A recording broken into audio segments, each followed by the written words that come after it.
Hello everyone, welcome Sambhav law. और आज हम लोग बात करेंगे Kantaru Rajeevaru versus India youngs lawyer association के केस के बारे में, जो कि बेस्ड है सबरीमाला रिव्यू पिटीशन के ऊपर। दोस्तों, इस वीडियो को देखने से पहले मैं आपसे रिक्वेस्ट करूंगा कि इस टॉपिक के ऊपर जो मैंने इससे पहले 4 वीडियोस बनाई हैं, जिसमें मैंने सबरीमाला इशू और उससे जुड़े 3 और एंसिलरी टॉपिक्स को डिस्कस किया है, आप पहले वो वीडियो देख लें और उसके बाद आप इस वीडियो को आगे देखना प्रोसीड करें, तो कि आपको उससे ज़्यादा अच्छे से समझ में आएगा इस केस में एग्जैक्टली होने क्या वाला है। तो अगर आपने वीडियोस देख ली हैं तो फिर चलिए अब हम लोग आगे कंटिन्यू करते हैं। दोस्तों, ये एक 9 जजेस बेंच है, जिसमें कि मेंबर्स हैं chief justice Bobde, justice Bhanumati, justice Ashok Bhushan, justice Nageswara Rao, justice Shantanagoudar, justice Abdul Nazeer, justice Subhash Reddy, justice Ramakrishna Gavai और जस्टिस सूर्यकांत। अब इस केस में बेसिकली सुप्रीम कोर्ट को अपना जो उन्होंने जजमेंट दिया था 2018 में सबरीमाला इशू के ऊपर, उनको ये अब रिव्यू करना है कि जो उन्होंने अनकॉन्स्टिट्यूशनल डिक्लेयर किया था टेम्पल की प्रैक्टिस को, मेंस्ट्रुइंग एज की वुमेन्स को एक्सक्लूड करने का, वो सही है या फिर नहीं। उस चीज को देखने के लिए सबसे पहले जो कोर्ट है वो उन ओवरआर्चिंग कॉन्स्टिट्यूशनल क्वेश्चंस को देखेगा, जिसमें कि वो बात करेगा फंडामेंटल राइट जो होते हैं फ्रीडम के, और जो अदर फंडामेंटल राइट्स होते हैं जो कि वायलेट होंगे अगर आप सबरीमाला इशू में देखें कि क्या क्या क्या उसमें हुए थे, राइट्स की बात हुई थी, तो उनके ऊपर पहले कोर्ट को डिसीजन देना है। अब चलिए पहले इस केस के बैकग्राउंड के बारे में जान लेते हैं कि बैकग्राउंड में बेसिकली फैक्ट्स इसके क्या हैं। सबसे पहले 28 सितंबर 2018 को 4:1 की मेजोरिटी से सुप्रीम कोर्ट ने सबरीमाला टेम्पल जो था उसके अंदर जो एक्सक्लूजनरी कस्टम था मेंस्ट्रुइंग वुमेन को एक्सक्लूड करने का, उसको उन्होंने अनकॉन्स्टिट्यूशनल डिक्लेयर किया। वो जो कस्टम था वो 10 से 50 साल की वुमेन को टेम्पल में एंटर करने से फॉरबिट करता था। उसका जो मेन वायलेशन था वो ये था कि उसने फीमेल वर्शिपर्स के right to freedom of religion को वायलेट करा under article 25 of the constitution. अब ये डिसीजन आने के बाद 50 रिव्यू पिटीशंस फाइल करी गई सुप्रीम कोर्ट के यहाँ पर, जिसमें कि बहुत सारे इंडिविजुअल्स थे, बहुत सारे ऑर्गेनाइजेशंस थे, जिसमें से mister Kantaru Rajeevaru, national Ayyappa devotees women's association, Nair review society, all Kerala Brahmin association, ये सारी जितनी भी पार्टीज थी वो शामिल थी 50 रिव्यू पिटीशंस में। उसके बाद 13 नवंबर 2018 को कोर्ट ने रिव्यू पिटीशंस को ओपन कोर्ट में सुनना शुरू करा। उस टाइम जो दीपक मिश्रा चीफ जस्टिस थे वो रिटायर हो चुके थे, इसीलिए चीफ जस्टिस रंजन गोगोई ने उनको रिप्लेस करा उस बेंच में जो सबरीमाला इशू में थी। उसके बाद उन्होंने जो रिमेनिंग जजेस थे, खानविलकर, जस्टिस नरीमन, जस्टिस चंद्रचूड़ और जस्टिस इंदु मल्होत्रा, उन्हीं लोगों ने उस चीज को आगे कंटिन्यू करा। फिर दोस्तों एक साल बाद 14 नवंबर 2019 को बेंच ने अपना जो जजमेंट था उसको उन्होंने डिलीवर करा रिव्यू पिटीशंस के रिगार्डिंग में, और उन्होंने ये कहा कि यहाँ पे जो ओवर आर्चिंग कॉन्स्टिट्यूशनल क्वेश्चंस हैं सबरीमाला इशू से रिलेटेड, उनको एक लार्जर बेंच को रेफर करना पड़ेगा। ये जो ओवर आर्चिंग क्वेश्चंस हैं वो वुमेन के रिलीजियस इंस्टीट्यूशंस के अंदर जाने के एक्सेस से रिलेटेड हैं, और ये जितने भी इश्यूज हैं उनको बेंच ने ये स्पेकुलेट करा कि ये बेसिकली ऐसे हैं जिसमें कि 2018 में जो जजमेंट आया था उसकी रीजनिंग कहीं ना कहीं राइट रिलीजन के साथ फिट नहीं होती है। इस चीज के ऊपर जस्टिस नरीमन और जस्टिस चंद्रचूड़ ने डिसेंटिंग ओपिनियन दिया था, और इस चीज के ऊपर जस्टिस जो बाकी जस्टिस थे उन्होंने इस चीज के उसमें कहा कि रिव्यू पिटीशन रिव्यू जो है होना चाहिए। फिर 13 जनवरी 2020 को एक नई बेंच बनी, जिसमें कि जो अभी प्रेजेंट चीफ जस्टिस है जस्टिस बोबडे, और जो बाकी के आपने जस्टिस के नाम ऊपर सुने वो अब इस पूरे केस के अंदर काम कर रहे हैं। जो फाइनल आर्गुमेंट्स हुए थे रेफरल क्वेश्चंस को लेकर, उसमें एक जो मेन इशू था बेंच के सामने जो 5 जजेस की थी, वो ये था कि क्या जो रिव्यू पिटीशन है उसका रेफरल हो भी सकता था हायर बेंच को कि नहीं हो सकता था। ये बहुत ही इंपॉर्टेंट क्वेश्चन था। जो अपोजिंग काउंसिल्स थे उन्होंने 14 नवंबर 2019 का जो केस हुआ था उसको लेकर रिव्यू जुरिडिक्शन जो है उन्होंने कहा था कि बहुत ही ज्यादा नैरो है, और वो रेफरल के लिए जो है अलाउ वो नहीं करती है बिल्कुल भी। उन्होंने कहा बहुत ही नैरो है, वो रेफरल के लिए अलाउ नहीं कर सकती है। आपने जिस केस में जजमेंट दिया आप उसी केस को रेफर मतलब आप नहीं कर सकते हो। लेकिन फिर 10 नवंबर को जो 9 जजेस बेंच थी उन्होंने उस रेफरल ऑर्डर को अपहेल्ड करा, और उन्होंने कहा कि जो नवंबर का जजमेंट है वो बिल्कुल सही है। कोर्ट ने ये कहा कि कोर्ट के पास किसी भी पॉइंट ऑफ लॉ की जो रीजन है उसको उनके पास पावर है कि रिव्यू पिटीशन उसमें मतलब वो लोग अपर बेंच के पास भेज सकते हैं, और लेकिन उन्होंने उसको लेके कोई बहुत मतलब रीजंस नहीं दिए थे कि क्यों वो रेफर कर सकते हैं। उसके बाद जो 3 केसेस इस पर्टिकुलर इशू के साथ टैग करे गए सबरीमाला के साथ, उसके ऊपर मैंने सब में वीडियोस बनाई है, जिसमें कि Muslim women's right to enter mosque, women's right to enter fire temple, और पारसी वुमेन का, और उसके अलावा जो फीमेल जेंडर म्यूटिलेशन है दाऊदी बोहरा कम्युनिटी के, इन तीनों पे मैंने वीडियोस बनाई जो कि आप देख सकते हैं। अब चलिए बात करते हैं कि जो रिव्यू पिटीशन है इसके अंदर कौन कौन से इश्यूज आते हैं जो कि कोर्ट को रिजॉल्व करने पड़ेंगे। जो सबसे पहला इशू है वो पहले ही कोर्ट रिजॉल्व कर चुकी है, जिसके बारे में हम लोग आगे डिस्कस करेंगे। वो इशू ये है कि whether the court has the power to refer the question in law to a larger bench in a review petition, कि कोर्ट क्या अपने के पावर रखती है कि वो लार्जर बेंच को रिव्यू पिटीशन के लिए जो पावर है उनके पास वो भेज सकती है कि नहीं भेज सकती है। फिर दूसरा इशू ये है कि कोई ऐसा पर्सन जो कि एक पर्टिकुलर रिलीजियस ग्रुप से या फिर किसी रिलीजियस डिनोमिनेशन से बिलोंग नहीं करता है, क्या वो उस पर्टिकुलर रिलीजियस ग्रुप के चीज के ऊपर चैलेंज कर सकता है, उनकी किसी प्रैक्टिस के ऊपर। मतलब समझ लीजिए जैसे अगर मान लीजिए आप हिंदू हैं, तो क्या आप हिंदू होते हुए किसी मुस्लिम कस्टम के ऊपर क्या आप पिटीशन फाइल कर सकते हैं, ये कोर्ट को डिसाइड करना है। फिर कोर्ट को ये डिसाइड करना है कि व्हाट इज द स्कोप और एक्सटेंड क्या है जुडिशियल रिव्यू का with regards to religious practicals, जो कि आर्टिकल 25 के अंदर आती है, कि क्या कोर्ट के पास ये पावर है कि वो हस्तक्षेप कर सके रिलीजन के नाम पे। उसके बाद जो चौथा इश्यू है वो ये है कि जो स्कोप है extent of the word morality under article 25 on 26 of the constitution, उसका मतलब क्या है और क्या इसके अंदर कॉन्स्टिट्यूशनल मोरालिटी आनी चाहिए कि नहीं आनी चाहिए। उसके बाद जो पांचवा इशू है वो ये है कि right to freedom of religion का क्या एम्बिट और स्कोप है आर्टिकल 25 के अंदर जो दिया हुआ है कॉन्स्टिट्यूशन ऑफ इंडिया के। उसके बाद अगला इशू वो है कि इंटरप्ले जो होता है, जो पर्सन के राइट्स होते हैं वो आर्टिकल 25 के अंदर, और जो रिलीजियस डिनोमिनेशंस के राइट्स होते हैं आर्टिकल 26 के अंदर, उनमें बैलेंस क्या होना चाहिए। क्या इंडिविजुअल के राइट्स को सुपरसीड करना चाहिए, या फिर जो रिलीजियस जो इंस्टीट्यूशंस होते हैं, मंदिर हो गए, मस्जिद हो गए, उनके राइट्स को आपको सुपरसीड करवाना है आर्टिकल 26 के अंदर, इसको कोर्ट को डिसाइड करना है। फिर कोर्ट को ये डिसाइड करना है इसके अंदर कि जितने भी रिलीजियस डोमिनेशन है आर्टिकल 26 के अंदर, क्या वो सब्जेक्ट है पार्ट 3 ऑफ द कॉन्स्टिट्यूशन के, apart from public order, morality, health के, क्या वो उसके अलावा किसी चीज पे वो आएगा। और उसके बाद कोर्ट को ये डिसाइड करना है कि जो एक्सप्रेशन है सेक्शन ऑफ हिंदूज, जो कि आर्टिकल 25 2 क्लॉज बी में दिया हुआ है, उसका एग्जैक्ट मतलब क्या है, मीनिंग क्या है एक्सप्रेशन का, कोर्ट को ये डिसाइड करना है। अब चलिए दोस्तों, इस केस को मैं बेसिकली दो पार्ट्स में डिस्कस करूंगा। जो पहला पार्ट है उसमें हम लोग डिस्कस करेंगे जो रिव्यू डिसीजन आया था 14 नवंबर 2019 का, जिसमें कि कोर्ट ने ये डिसाइड करा था कि उनको भेजना है उसको हायर बेंच के पास। पहले हम लोग उसको डिस्कस करेंगे, जिसमें कि 3-2 की मेजोरिटी से जस्टिस रंजन गोगोई की जो बेंच थी उन्होंने उस चीज को रेफर करा, पहले उसकी बात करेंगे। और उसके बाद जस्टिस बोबडे ने जो नया अभी जजमेंट दिया है इसी पर्टिकुलर केस के अंदर, जिसमें कि हम लोग जो देख चुके हैं कि जो रिजॉल्व हुआ इशू, इसके ऊपर जस्टिस बोबडे ने क्या बोला हम लोग वो देखेंगे। सबसे पहले बात करते हैं रिव्यू डिसीजन के बारे में। जो रिव्यू डिसीजन था 14 नवंबर 2019 का, उसमें कॉन्स्टिट्यूशन बेंच ने 3-2 की नैरो मेजोरिटी के साथ रिव्यू पिटीशन को एक हायर बेंच को रेफर करने के लिए उन्होंने कहा कि रेफर कर दो इसको। कोर्ट ने यहाँ पे ये बोला कि जो रिव्यू पिटीशन फाइल हुई है उसके सामने,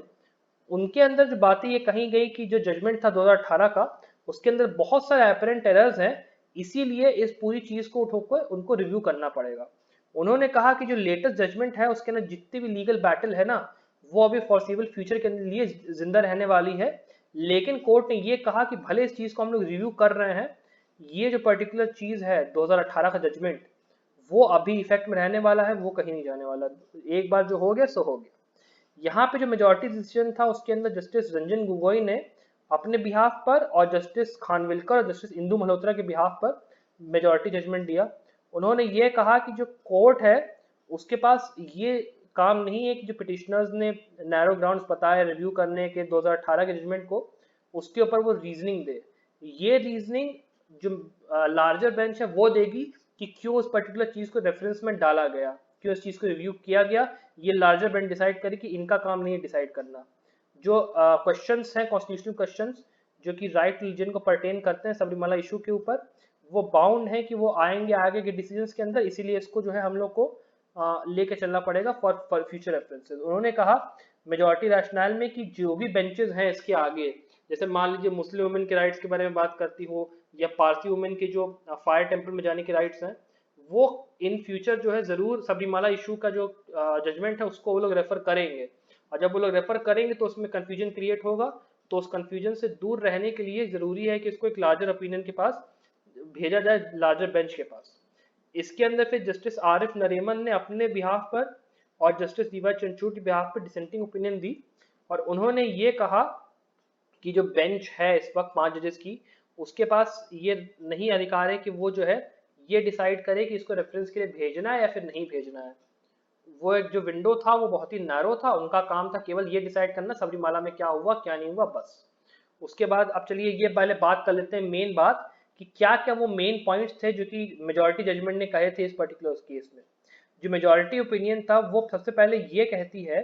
कि जो पिटिशनर्स है उन्होंने ये बात आर्ग्यू करी है कि जो रिलीजियस प्रैक्टिस थी वुमेन को रोकने की टेम्पल के अंदर जाने से, वो ना तो पब्लिक ऑर्डर को वायलेट करती है, ना हेल्थ को वायलेट करती है, ना मोरालिटी को वायलेट करती, ना फिर किसी और फंडामेंटल राइट को वायलेट करती है। और उन लोगों के पास ये राइट है कि वो अपना रिलीजियस फेथ को वो लोग अपना प्रैक्टिस कर सके बिना किसी कोर्ट के इंटरफेरेंस के। उन्होंने ये कहा कि जो रेफरेंस के आर्गुमेंट्स हैं वो जुडिशियल पॉलिसी के हिसाब से चल रहे हैं, और उन्होंने ये कहा कि जो रिकरिंग इश्यूज हैं आर्टिकल 25 और 26 ऑफ द कॉन्स्टिट्यूशन के, वो बाउंड टू अकर हैं कि वो बार बार आते रहें। उन्होंने कहा कि आर्टिकल 25 और 26 जो है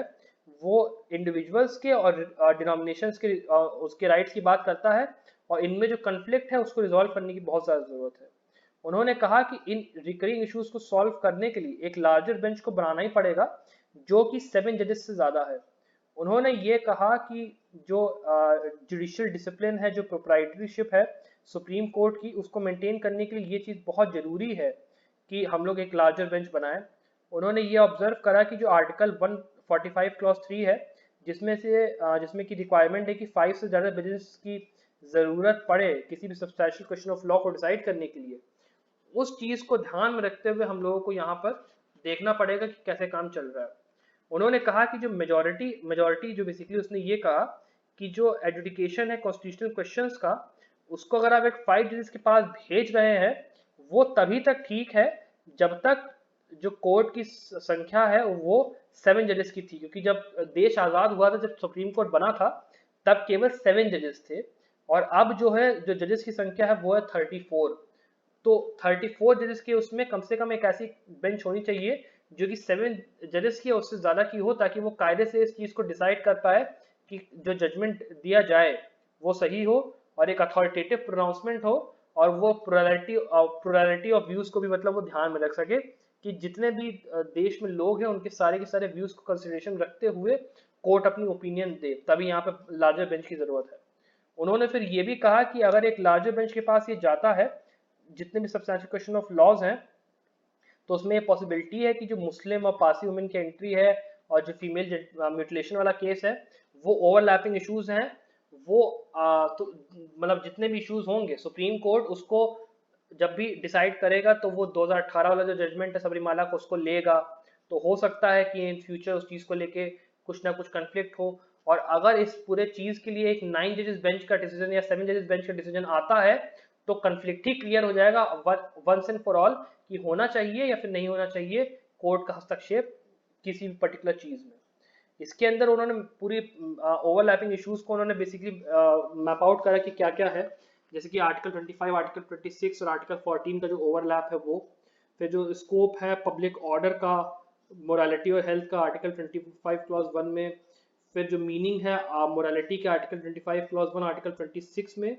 जो कॉन्स्टिट्यूशनल मोरालिटी या फिर लिमिटेड रिलीजियस फेथ या बिलीफ की बात करता है उसके बारे में। उसके बाद जो एसेंशियल प्रैक्टिसेस है वो, फिर जो सेक्शन ऑफ मतलब बेसिकली जितने भी इश्यूज आपके इस पर्टिकुलर केस में सबरीमाला इशू के ऊपर, वो सारे के सारे उन्होंने रिकग्नाइज करे हैं। उसके बाद अगर आगे आपको पढ़ना है तो आप फिर इस वीडियो को पॉज करके भी पढ़ सकते हैं। उन्होंने कहा कि जो जुडिशियल सिस्टम है इंडिया के अंदर, उसके अंदर जुडिशरी के पास ये पावर है कि वो एग्जामिन कर सके रिलीजियस फेथ के क्वेश्चंस को, और वो पर्टिकुलर चीज़ लिमिटेड है या फिर नहीं है, वो हमें अभी डिसाइड करने की ज़रूरत है। और उसके लिए कोर्ट ने ये कहा कि जो शिरोरी मठ का केस था, जो कि एक 7 जज बेंच का डिसीजन था, उसके साथ एक कन्फ्लिक्ट बेसिकली आता कि हमें क्या करना है क्या नहीं करना है। कोर्ट को स्कोप को भी देख के चला था रिलीजियस प्रैक्टिसेस के उसमें, इसीलिए उन्होंने कहा कि लार्जर बेंच के पास ये चीज़ को भेजना इनएविटेबल है, उसको भेजना ही पड़ेगा। अब चलिए बात करते हैं डिसेंटिंग ओपिनियंस के बारे में, जो कि जस्टिस नरीमन ने जस्टिस चंद्रचूड़ ने दी थी। उसमें कोर्ट ने ये कहा कि यहाँ पे जो बेंच थी अभी 5 जजेस की, उनका ये काम नहीं था कि वो डिसाइड करें कि इसको रेफर करना है लार्जर बेंच के पास या नहीं। उनका काम केवल इतना था कि वो डिसाइड करें और फिर उसके बाद जो फ्यूचर बेंचेस बनेंगी, जो कि कोई और जैसे मैटर डील कर रही हैं, जैसे कि पारसी इशू वाला या मुस्लिम वाला इशू, उनके ऊपर ये उनका ये बेसिकली रिलेशन है कि वो ये डिसाइड करें कि उनको 2018 का जजमेंट था उसको उनको एक्सेप्ट करना है, उनको उससे हटना है, या फिर उनको लार्जर बेंच के पास रेफरेंस भेजना है। ये उनका काम है, हमारा काम नहीं है बेसिकली, उन्होंने कहा। उसके बाद जब उन्होंने ये बता दिया कि ये क्यों बेसिकली डिसेंटिंग ओपिनियन, जो डिसेंटिंग ओपिनियन में उन्होंने जो बातें कही हैं वो सही हैं, उन्होंने ये कहा कि जितनी भी बातें पिटिशनर्स ने कही हैं रिव्यू पिटीशन के अंदर, वो लोग पहले ही कह चुके थे जब उन्होंने 2018 का जो जजमेंट था उसमें जब उन्होंने बहस करी थी, उसी टाइम उन्होंने सारी की सारी बातें कह दी थी। और जितने भी आर्गुमेंट्स अभी जो दिए गए हैं ना, जो एरर की बात कर रहे हैं, वो वैसे ही वेग या मेयर रिपीटिशन है उन आर्गुमेंट्स के जिनको कि पहले ही कोर्ट खारिज कर चुकी है अपने मेजोरिटी डिसीजन में 2018 के, और उनको यहाँ पे अब दोबारा उठाने का कोई मतलब नहीं बनता। उसके बाद उन्होंने बात करी 2018 के जजमेंट के जो इम्प्लीमेंटेशन है उसके बारे में। उसमें उन्होंने ये कहा कि एक जो की इशू है वो इम्प्लीमेंटेशन है 2018 के डिसीजन का। उन्होंने कहा कि जो वुमेन है सबरीमाला टेम्पल के अंदर, वो अभी तक बेसिकली डिफिकल्टीज फेस कर रही हैं, चाहे वो सिविल अथॉरिटीज़ हो चाहे वो जुडिशियल अथॉरिटीज़ है। उनकी ये रिस्पॉन्सिबिलिटी है कि वो सुप्रीम कोर्ट के डिसीजंस को फॉलो करवाएं। जो आर्टिकल 44 में बात कही गई है कि जितनी भी अथॉरिटीज़ हैं वो कोर्ट के ऑर्डर के साथ बाउंड होती हैं, उस चीज़ को ख्याल में रख के ही चलना पड़ेगा। उन्होंने केरला गवर्नमेंट को साफ साफ डायरेक्ट करा कि जो 2018 का जजमेंट है उसको आप एनफोर्स करें। आप ये देखें कि जो कॉन्फिडेंस है कम्युनिटी के अंदर उस पर्टिकुलर चीज़ को फुलफिल करने के लिए जो कॉन्स्टिट्यूशनल वैल्यूज़ के हैं उसको ध्यान में रखा जाए। उन्होंने कहा कि जो कंसल्टेशंस हैं वो ली जाएं, जितने भी अफेक्टेड इंटरेस्ट जिन लोग के भी जितने भी लोग हैं जिनके की इंटरेस्ट अफेक्ट हो रहे हैं उन लोगों को लिया जाए, और जितने भी ऑर्डर हैं जिनको कि आपको इम्प्लीमेंट करने की ज़रूरत है, जितने भी सेगमेंट ऑफ सोसाइटीज़ या कम्युनिटी के ऊपर उनको जो है उनके कंसर्न्स को ध्यान में रखते हुए उस चीज़ को इम्प्लीमेंट करा जाए। तो बेसिकली उन्होंने कहा कि जो जजमेंट है उसको आपको इम्प्लीमेंट करने की ज़रूरत है कायदे से। चलिए दोस्तों, अब इस केस के जजमेंट के बारे में बात कर लेते हैं, जिसमें कि चीफ जस्टिस बोबडे ने ये डिफाइन करा है कि क्यों जो रेफरेंस था वो बेसिकली वैलिड था, जो कि 5 जजेस बेंच ने दिया था 3-2 की मेजोरिटी से। 13 जनवरी 2020 को चीफ जस्टिस बोबडे ने अपनी हियरिंग उन्होंने शुरू करी। उन्होंने कहा कि मतलब जो रेफरल हुआ था उसमें जो पार्टीज थे उन्होंने कहा कि जो रेफरेंस है वो इलेजिटिमेट है, क्योंकि जो बेंच है उसके पास ये पावर नहीं थी जो कि चीफ जस्टिस गोगोई द्वारा हेड की गई थी कि वो रेफरल को मेक कर सके, उनके पास जुरिडिक्शन नहीं था। यहाँ पर सारे आर्गुमेंट्स को सुनने के बाद 2 दिन तक जस्टिस बोबडे ने ये कंक्लूड करा कि जो रेफरल था वो जस्टिफाइड था। उन्होंने ये ऑर्डर 10 फरवरी को दिया, लेकिन उन्होंने ये स्पेसिफाई नहीं करा कि क्यों ये कंक्लूजन वैलिड है। उन्होंने केवल इतना कहा कि for reasons to follow we hold that this court can refer questions of law to larger bench in a review petition, बस उन्होंने इतना कहा। फिर 3 महीने के बाद उन्होंने फाइनली इस चीज़ को रीजंस उन्होंने पब्लिश करे, और वो रीजंस आप देख लेते हैं क्या है। उन्होंने सबसे पहले ये बताया कि क्यों ये रिव्यू पिटीशन मेंटेनेबल है। उन्होंने ये सबसे पहले जो कंटेंशन था कि जो रेफरेंस अपोज हुआ है रिव्यू पिटीशन के अंदर वो मेंटेनेबल होना ही नहीं चाहिए review petition in the first case, उन्होंने उसको ऐसे रिफ्यूज करा। उन्होंने कहा कि जो रूल नंबर 47 है सुप्रीम कोर्ट रूल्स 2013 के, उसके अंदर जो ग्राउंड्स हैं वो बात करते हैं सिविल और क्रिमिनल प्रोसीडिंग्स के बारे में, और बाकी जो सबरीमाला रिव्यू है वो स्टेम करता है पब्लिक इंटरेस्ट लिटिगेशन के उसमें, जो कि इसके अंदर परव्यू में नहीं आता है क्योंकि ये रिट प्रोसीडिंग है। और उन्होंने ये कहा कि जो रूल 47 ऑर्डर 47 है वो अप्लाई नहीं करेगा सबरीमाला रिव्यू के ऊपर, जो पिटीशन फाइल की गई उसके ऊपर। फर्दर उन्होंने ये आर्गुमेंट दिया कि जो सुप्रीम कोर्ट रूल्स है 2013 के, उसके अंदर डिफरेंट पार्ट्स हैं जो कि सिविल प्रोसीडिंग्स पे या क्रिमिनल प्रोसीडिंग्स पे अप्लाई करते हैं और रिट पिटिशंस पे अप्लाई करते हैं। उन्होंने कहा कि जो सिविल प्रोसीडिंग्स है और क्रिमिनल है उनके ऊपर पार्ट 2 अप्लाई करता है और बाकी के ऊपर पार्ट 3 अप्लाई करता है। उन्होंने ये कहा कि जो रिस्ट्रिक्शंस ऑर्डर 47 में दिए हुए हैं वो केवल सिविल और क्रिमिनल में ही करेंगे। और ये एनालाइज करते हुए कि जो प्लेसमेंट है पंक्चुएशंस की उस रूल के अंदर, उन्होंने ये कंक्लूड करा कि कोर्ट के पास ये पावर है कि वो रिव्यू पिटिशंस को जो कि पीआईएल को चैलेंज कर रहे हैं सब्जेक्ट टू लिमिटेशन नहीं है ऑर्डर 47 के, उन्होंने ये हेल्ड करा। इसीलिए उन्होंने कहा कि जो सुप्रीम कोर्ट के रूल्स हैं 2013 के, वो कोर्ट को नहीं स्टॉप कर सकते हैं सबरीमाला के अंदर रिव्यू पिटिशंस को सुन लेने से, और जो रिव्यू पिटिशन थी वो मेंटेनेबल है। अब इस जजमेंट के अंदर जो अगला इशू है वो ये है कि क्या रेफरेंस एक पेंडिंग रिव्यू पिटीशन के कार्यवाही के दौरान दिया जा सकता है या फिर नहीं दिया जा सकता। यहाँ पे जो काउंसिल्स थे जिन्होंने इस चीज को अपोज करा था, उन्होंने ये आर्ग्यू करा कि जो बेहराम पेशकीका और स्टेट ऑफ बॉम्बे का केस था उसके अंदर कोर्ट ने हायर जज को तभी रेफरल करा था जब उन्होंने एक रिव्यू जो है ग्रांट कर दी थी, रिव्यू ग्रांट करने के बाद रेफरेंस की बात आई थी। जस्टिस बोबडे ने यहाँ पे ये कहा कि मेरली बिकॉज बेहराम पेशकीका में ये प्रोसेस यूज किया उसको आप एक यूनिवर्सल स्टैंडर्ड नहीं मान लेंगे कि सुप्रीम कोर्ट हर बार यही काम करने वाली है। हर बार वो जब उन्होंने दे दिया रिव्यू की फाइनल जजमेंट उसके बाद ही वो रेफरेंस करेंगे।